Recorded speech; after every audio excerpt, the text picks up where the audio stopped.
देश के प्रधानमंत्री नरेंद्र मोदी ने अलीगढ़ के नुमाइश मैदान में अलीगढ़ और हाथरस लोकसभा क्षेत्र के भाजपा प्रत्याशियों के लिए जीत का शंखनाद किया और यहां अपने उद्बोधन की शुरुआत भारत माता की जय और राधे राधे से करते हुए उन्होंने जनता जनार्दन से बोलने की इजाजत मांगी और सपा कांग्रेस पर परिवारवाद और तुष्टीकरण का तंज कसते हुए अपनी बात की शुरुआत की। उन्होंने कहा कि अलीगढ़ की जनता ने फैक्ट्री में ऐसा ताला बना दिया है जिसकी चाबी दोनों शहजादों को नहीं मिल पा रही। पीएम मोदी ने कहा कि एक तरफ भीषण गर्मी में फसल की कटाई और शादी ब्याह भी चल रहे हैं, लेकिन देश से बड़ा कुछ नहीं, इसलिए जलपान से पहले वोट को महत्व दें। प्रधानमंत्री ने कहा कि पहले आए दिन बॉर्डर पर हमले होते थे और लावारिस वस्तुओं को छूने में भय रहता था, लेकिन अब आतंकियों की बोलती बंद है और इनके गोली बारूद बिक चुके हैं। प्रधानमंत्री नरेंद्र मोदी ने कहा कि अलीगढ़ में आए दिन कर्फ्यू लगते थे और यहाँ पर लोग रिश्ता करने से डरते थे और रिश्तेदार आने से पहले पूछते थे और दंगे, हत्या, गैंगवार फिरौती समाजवादी पार्टी का ट्रेडमार्क था क्योंकि उनकी राजनीति उसी से चलती थी। लेकिन अब इसके विपरीत है क्योंकि बहन बेटियों की सुरक्षा देने का काम योगी जी ने बखूबी किया है और अपराधियों पर भी लगाम कसी है। उन्होंने अन्य दलों की तरफ इशारा किया और कहा कि मुसलमानों के आर्थिक उत्थान के लिए किसी ने कुछ नहीं किया। इतना ही नहीं, हज कोटा कम था और रिश्वतखोरी के कारण रसूख वाले लोग ही हज पर जा पाते थे, लेकिन अब कोटा बढ़ा है और वीजा के नियम भी आसान हुए हैं। साथ ही मुस्लिम महिलाओं को बिना मेहराम हज जाने की अनुमति दी गई। पीएम मोदी ने कहा कि ये ट्रेलर है जबकि अभी फिल्म बाकी है और सपा कांग्रेस परेशान है जो कदम नहीं मिला पा रहे क्योंकि हवाई अड्डे, national highway, expressway, Mahendra Pratap विश्वविद्यालय और रेलवे स्टेशन का ए ग्रेड होना ये दिखाते हैं कि वह रुकना नहीं जानते। उन्होंने आगे कहा कि निराशा में डूबे इंडिया गठबंधन के पेट में दर्द होता है और सत्ता लोग ही छलावा करते हैं जिनके खतरनाक इरादे हैं। प्रधानमंत्री के अनुसार इनकी नजर लोगों की कमाई पर है और कांग्रेस के शहजादे जांच कराने की बात करते हैं और इनके रहते लोगों की चल अचल संपत्ति ही नहीं बल्कि स्त्री धन और मंगलसूत्र भी खतरे में हैं। मोदी जी ने कहा कि माओवादी सोच वाले इंडिया गठबंधन के लोग पंजा मारना चाहते हैं। पीएम मोदी ने अपने उद्बोधन में मुख्यमंत्री योगी जी की तारीफों के पुल बांधे और कहा कि उनके यहाँ आत्मनिर्भर सेना का हब बनेगा और वन डिस्ट्रिक्ट वन प्रोजेक्ट को लागू करके आज उन्होंने यूपी को विकास की नई ऊंचाइयों पर पहुंचाया है। उन्होंने कहा कि लघु उद्योग विकसित भारत की ऊर्जा है और ये देश की ताकत बढ़ा रहे हैं। वहीं मुद्रा योजना और विशेष विश्वकर्मा योजना के तहत इन्हें लाभान्वित किया जा रहा है। उन्होंने कहा कि 40,000 से ज्यादा पक्के घर अलीगढ़ और हाथरस में बने हैं और अब 3 करोड़ नए घर बनाने की गारंटी ले रहे हैं क्योंकि इससे कारोबार बढ़ेगा और यहाँ अलीगढ़ का ताला भी लगेगा। उन्होंने कहा कि गंगा यमुना तहजीब के इस महानगर को ब्रज की देहरी कहा जाता है, जहाँ वे गन्ना किसानों के बारे में भी सोच रहे हैं और अनाज भंडारण, किसान सम्मान निधि, आलू, प्याज, टमाटर के लिए विशेष स्टोरेज उनके प्लान का हिस्सा है। पीएम मोदी ने खेरेश्वर मंदिर और नौदेवी मंदिर के साथ साथ बाबूजी कल्याण सिंह और अशोक सिंघल का भी स्मरण किया और कहा कि राम मंदिर का चमत्कार देखकर कुछ लोगों की नींद उड़ गई है जिन्होंने निमंत्रण तक ठुकरा दिया था, लेकिन उन्होंने जूता उतार कर निमंत्रण पत्र को सिर पर लगाया।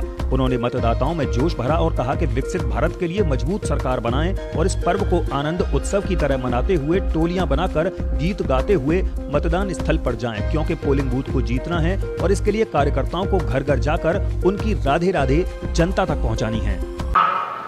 कि अपने मोदी जी अलीगढ़ आए थे और मोदी जी ने आपको राधे राधे कहा है, राम राम कहा है।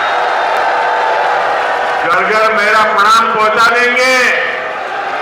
मेरे साथ बोलिए भारत माता की, भारत माता की, भारत माता की।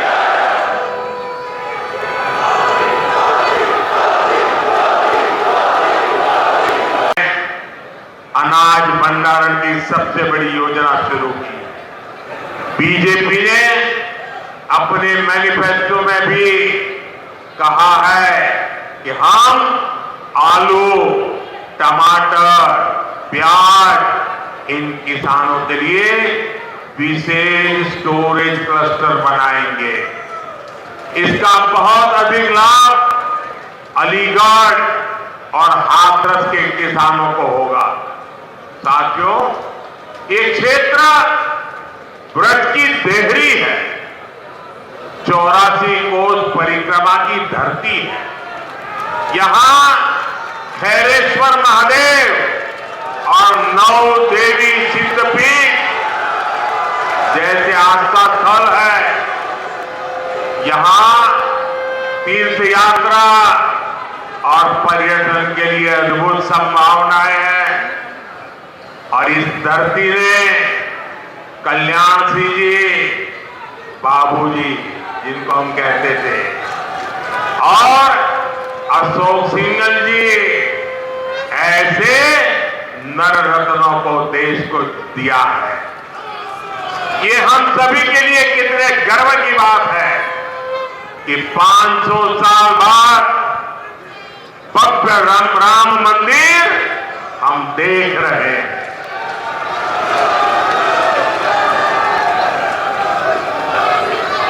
और जब भव्य राम मंदिर की बात आती है ना, तो उनकी नींद उड़ जाती है। उनको लगता है कि ये 70 साल तक हम रोक करके बैठे थे, ये मोदी क्या आ गया, इतने साल में ही कोर्ट से जजमेंट भी आ गया, मंदिर भी बनना शुरू हो गया, मंदिर बन भी गया, प्राण प्रतिष्ठा भी हो गई, रोज लाखों लोग आने भी लग गए। अब इनकी नींद उड़ गई है, मैं क्या करूं बताओ। और इसलिए इतने गुस्से में है, ये इतने गुस्से में है कि प्राण प्रतिष्ठा के निमंत्रण को ठुकरा दिया। कोई ऐसा करेगा क्या? करेगा क्या? मुझे जब प्राण प्रतिष्ठा का निमंत्रण देने आए थे, तो मैंने जूते निकाल करके उस निमंत्रण कार्ड को हाथ में लेकर के अपने सर पे लगाया था। मैं उसे मेरा भाग्य मानता था। भव्य राम मंदिर आज के भारत को विकसित होने का आशीर्वाद दे रहा है। साथियों, अब आपको विकसित भारत बनाने के लिए भारत में एक मजबूत सरकार बनानी है, और इसके लिए भाजपा को वोट करना है, एनडीए को वोट करना है। मेरा आपसे अनुरोध है कि आप घर घर जाइए, सभी मतदाताओं जो जाकर के इन सारे विषय घर में बैठ करके बताइए, और उनसे वादा करिए कि छुट्टी हो, शादी हो, कुछ भी हो, लेकिन वोट करने जाएंगे। उनसे वादा करिए, पक्का करिए। और दूसरा काम, जब मतदान हो ना, तो उत्सव मनाइए अपने पोलिंग बूथ में। ये लोकतंत्र का उत्सव है, आनंद उत्सव होना चाहिए। छोटी छोटी 15-15, 20 की टोलियां गीत गाते गाते मतदान करने के लिए जाए, और हमारे गांव वाले तो तुरंत जीत बना भी देते हैं। लोकतंत्र का जय जयकार करते हुए जाए और ऐसा उत्सव मनाए, और फिर मतदान कर करके वापस लौटे। और तीसरा काम, हमें पोलिंग बूथ जीतना है। हमें एक भी पोलिंग बूथ हारना नहीं है।